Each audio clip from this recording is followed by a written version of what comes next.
دوستو ذرا دل پر ہاتھ رکھ کر جواب دینا کہ آپ کی زندگی میں ایسا وقت آیا ہے جب ہر راستہ بند نظر آیا ہو، نماز پڑھتے ہو، دعا بھی کرتے ہو، لیکن مسئلہ حل ہونے کا نام نہیں لیتا۔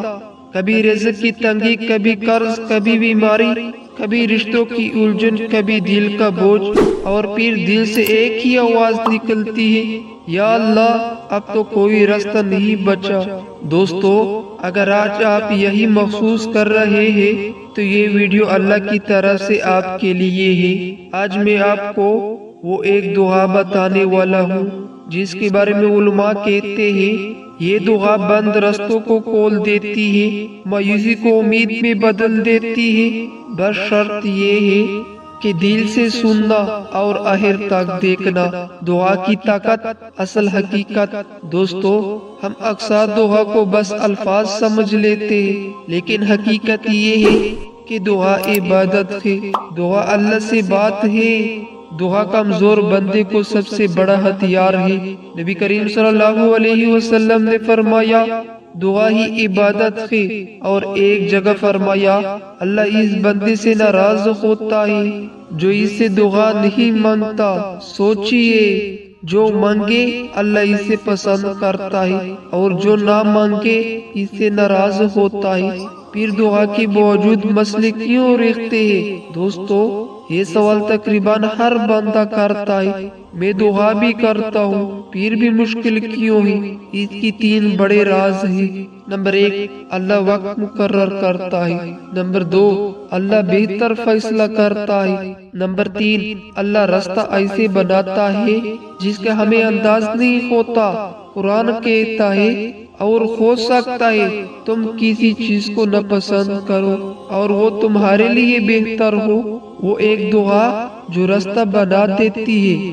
دوستو اب آتے ہیں آج کی اصل بات کی طرف، وہ دعا جو مایوسی میں امید اور بند دروازوں میں راستہ بنا دیتی ہے۔ دعا حسبی اللہ لا الہ الا ہوا علیہ توکلت وہو رب العرش العظیم، سورۃ التوبہ۔ ترجمہ، اللہ مجھے کافی ہے، اس کے سوا کوئی معبود نہیں، میں اسی پر بھروسہ کرتا ہوں اور وہ عظیم عرش کا رب ہے۔ اس دعا کی فضیلت حدیث کی روشنی میں نبی کریم صلی اللہ علیہ وسلم نے فرمایا جو شخص یہ دعا صبح و شام 7 مرتبہ پڑھ لے اللہ اس کے ہر غم، ہر پریشانی کے لیے کافی ہو جاتا ہے۔ سوچئے ہر غم، ہر پریشانی یہ کوئی معمولی بات نہیں۔ اس دعا کا اصل راز کیا ہے؟ دوستو اس دعا میں 3 طاقتور چیزیں ہیں۔ نمبر 1، حسبی اللہ، یعنی میرے لیے اللہ کافی ہے۔ یہ الفاظ دل سے نکل جائے تو انسان کسی اور کے سامنے نہیں جھکتا۔ نمبر 2، توکل، میں اللہ پر بھروسہ کرتا ہوں۔ ہم اکثر دعا تو کرتے ہیں لیکن بھروسہ اپنے تعلقات یا پیسوں پر رکھتے ہیں۔ یہ دعا سکھاتی ہے کہ بھروسہ صرف اللہ پر ہو۔ نمبر 3، اللہ کی عظمت، وہ عظیم عرش کا رب ہے۔ جب بندہ اللہ کی بڑائی مان لیتا ہے تو مسئلہ خود کی چھوٹا ہو جاتا ہے۔ ایک دل ہلا دینے والا واقعہ۔ دوستو ایک شخص تھا جو سخت قرض میں ڈوبا ہوا تھا، ہر دروازہ کٹکھٹایا لیکن ہر جگہ سے انکار ملا۔ ایک دن اس نے ایک عالم سے کہا میرے لیے دعا کر دے، کوئی راستہ نہیں۔ عالم نے کہا بس یہ دعا صبح شام 7 بار پڑھنا اور اللہ پر چھوڑ دینا۔ چند دن نہیں، چند ہفتے نہیں، بلکہ چند ہی دنوں میں ایسا راستہ بنا جس کا اس نے خواب بھی نہیں دیکھا تھا۔ قرض ادا ہوا، عزت بچی، ایمان مضبوط ہوا۔ دعا کب اور کیسے پڑھے؟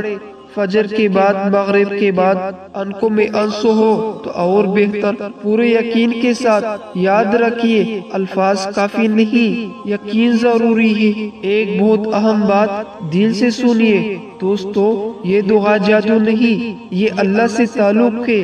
توبہ، صبر، کوشش، یہ 3 چیزیں بھی ضروری ہے۔ قرآن کا وعدہ، حوصلہ دینے والی آیات، اللہ فرماتا ہے اور جو اللہ پر بھروسہ کرے اللہ اس کے لیے کافی ہو جاتا ہے۔ یہ وعدہ ہے اور اللہ وعدہ خلافی نہیں کرتا۔ کن لوگوں کے لیے یہ دعا خاص ہے؟ جو مایوس ہو چکے ہو، جنہیں راستہ نظر نہ آتا ہو، جو راتوں کو رو کر دعا کرتے ہو، جو اللہ کے سوا کسی کو نہ پکارے، اگر آپ ان میں شامل ہیں تو یقین کریں اللہ راستہ ضرور بنائے گا۔ دوستو، جب دنیا کی دروازے بند ہو جائے تو سمجھ لینا آسمان کا دروازہ کھلا ہے۔ بس ہاتھ اٹھاؤ، دل جھکاؤ اور کہو حسبی اللہ، یقین رکھو اللہ وہ راستہ بنا دے گا۔ ملتے ہیں نیکسٹ ویڈیو میں، جب تک کے لیے اللہ حافظ۔